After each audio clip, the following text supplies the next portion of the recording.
Hi everyone, you are welcome to my YouTube channel Fasihuddin Botany.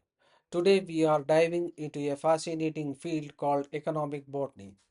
Essentially, it is the study of how the people and the plants interact, focusing on how we use the plants for our benefits. This is not just about the food, it is about everything from the clothes we wear and the houses we live in to the medicines that keep us healthy.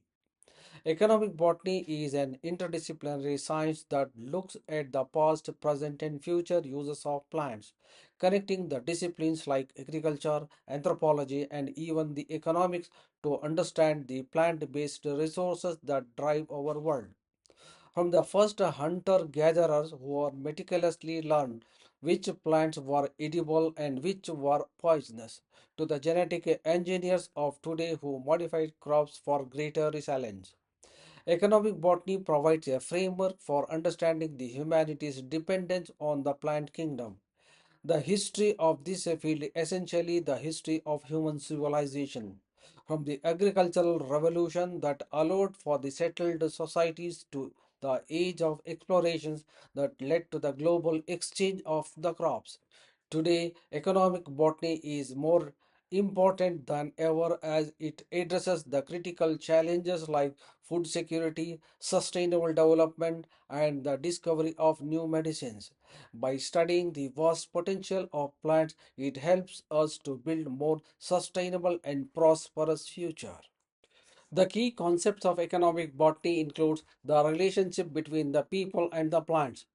The economic botany is fundamentally about the interdependence of humans and the plant kingdom. It recognizes the plants are not just the part of the environment, but they are the cornerstone of human civilization. This relationship goes far beyond the food, encompassing materials, medicines, and aesthetics. The second concept is the domestication and evolution. This concept focuses on how the humans have selected and cultivated wild plants to develop the crops we rely on today. This process is known as the domestication, which has led to a significant changes in plant genetics and morphology over thousands of years. Economic botany studies the origin of crops and how they have evolved to better suit the human needs. While a distinct field, ethnobotany is a key concept within economic botany. It involves the study of how the different the cultures and indigenous people use the plants. This traditional knowledge is a vital source of information, often leading to discovery of new medicinal plants or sustainable agricultural practices that can be adopted on global scale. A core modern concept of economic botany is the need for the sustainable utilization of plant resources. The field focuses on conserving plant biodiversity, particularly the wild relatives of the crops which contain valuable genetic material. Economic impact and the global trade. This concept analyzes the role of plants as commodities in global economy. It examines the production, trade, and economic impact of the plant products from staple foods and timber to luxury goods like spices. It also studies how the market forces the influence the cultivation and development of certain plant species. The history of economic botany is deeply intertwined with the history of human civilization itself. It is a story of discovery, adaptation, and ever evolving relationship between the people and the plant kingdom. For most of the human history, people lived as hunter gatherers, and this era represents the earliest stage of economic botany. Survival depended on the deep, intimate knowledge of wild plants and their properties. Hunter-gatherer societies were typically nomadic, moving with the seasons to follow food sources. Their subsistence was based on foraging for wild plants, fruits, nuts, and tubers, as well as hunting animals.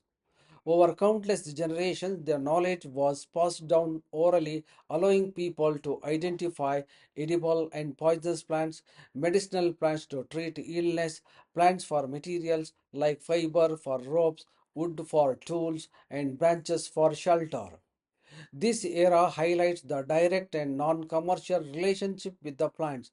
People were not growing crops, they were masters of their local ecosystems using the plants as they were found in nature.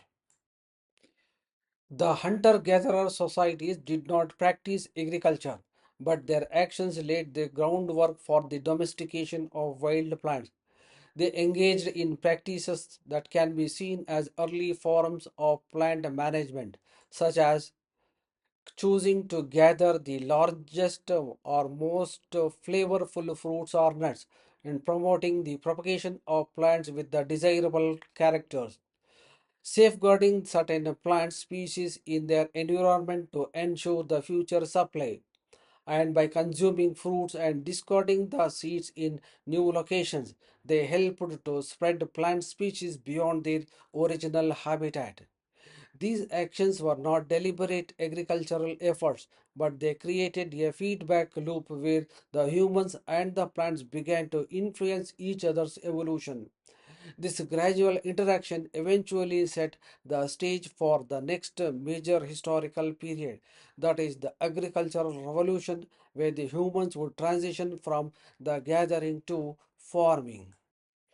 The agricultural revolution was a pivotal shift in human history from a nomadic hunter gatherer lifestyle to a settled agrarian one.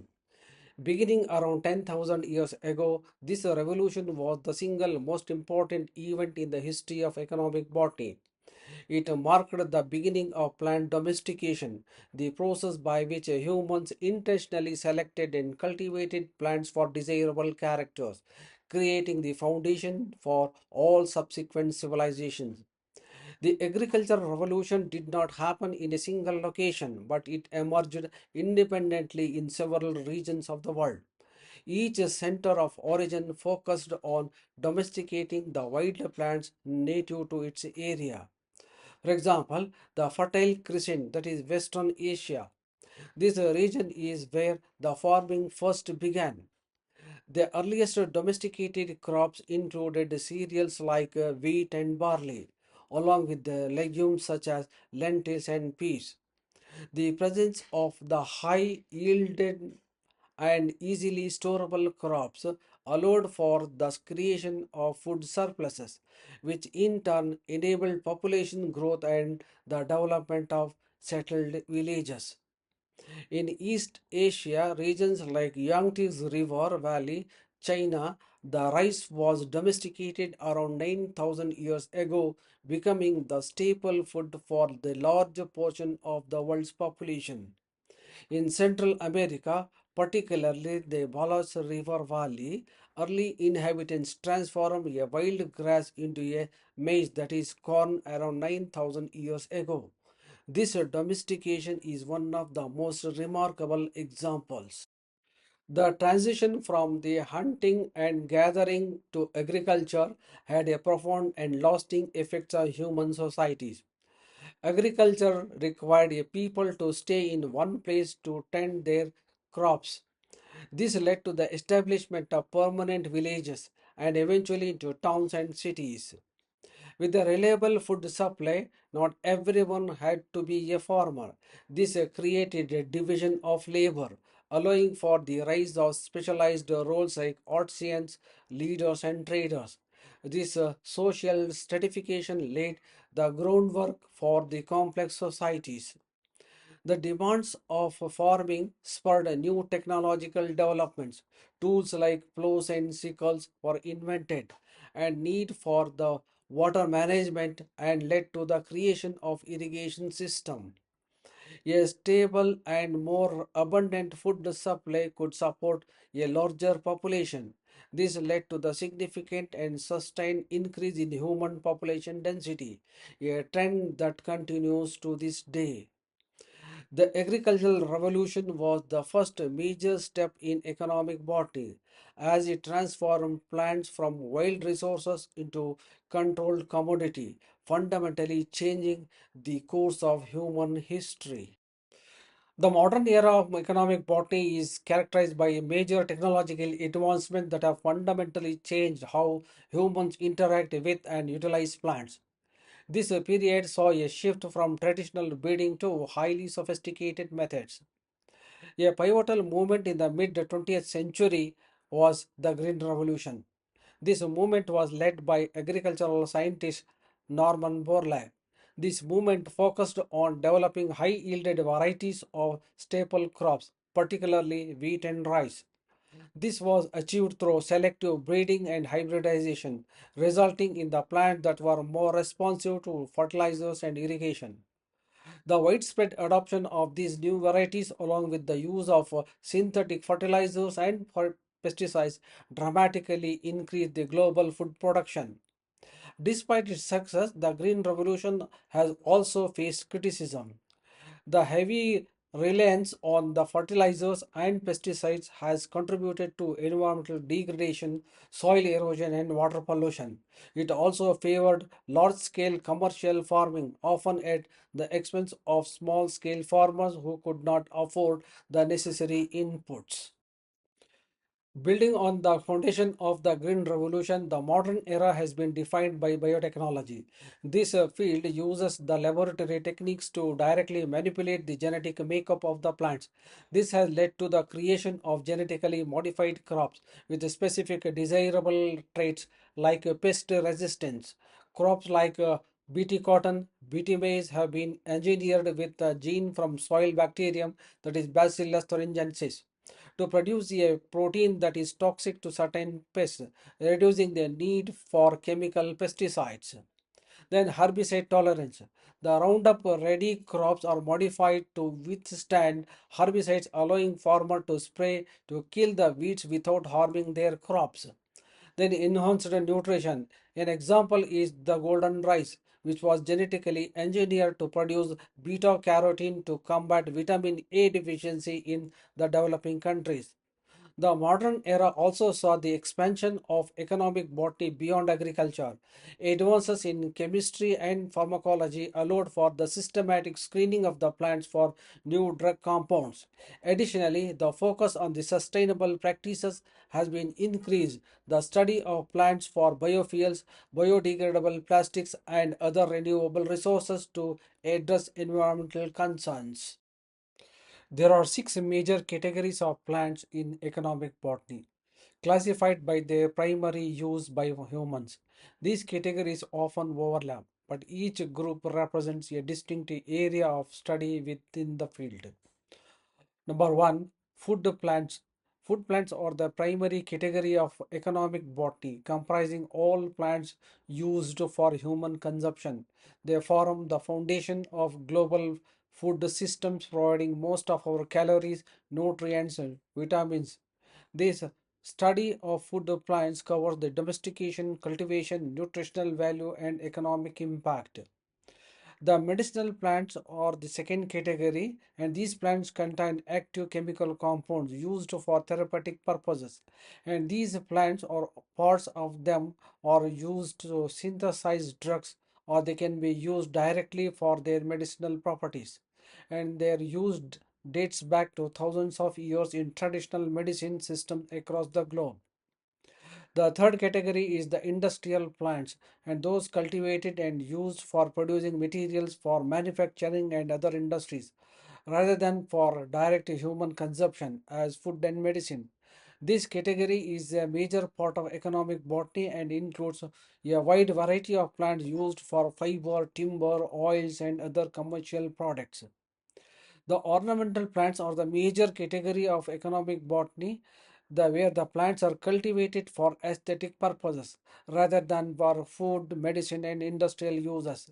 Their primary value lies in their ability to beauty indoor and outdoor spaces, contributing to human well-being and significant global industry. Forage and fodder plants are the crops grown specially for food or domesticated livestock. They are a critical part of agriculture as they support the production of meat, milk, and other animal products. Biofuel and energy plants are a category of economic plants cultivated to produce energy. These plants, often referred to as bioenergy crops, provide a renewable alternative to fossil fuels. Their use is a key strategy in reducing the greenhouse gas emissions and achieving energy independence. This channel is excited to announce the creation of a new video series focused on the fascinating world of economically useful plants. The series will be broken down into various categories to explore the diverse ways of the plants benefit humanity. The upcoming videos will delve into the topics like food plants, medicinal plants, industrial plants, ornamental plants, forage and fodder plants, and bioenergy crops. This educational journey aims to highlight the incredible role of botany in our daily lives and inspire a deeper appreciation for the plant kingdom.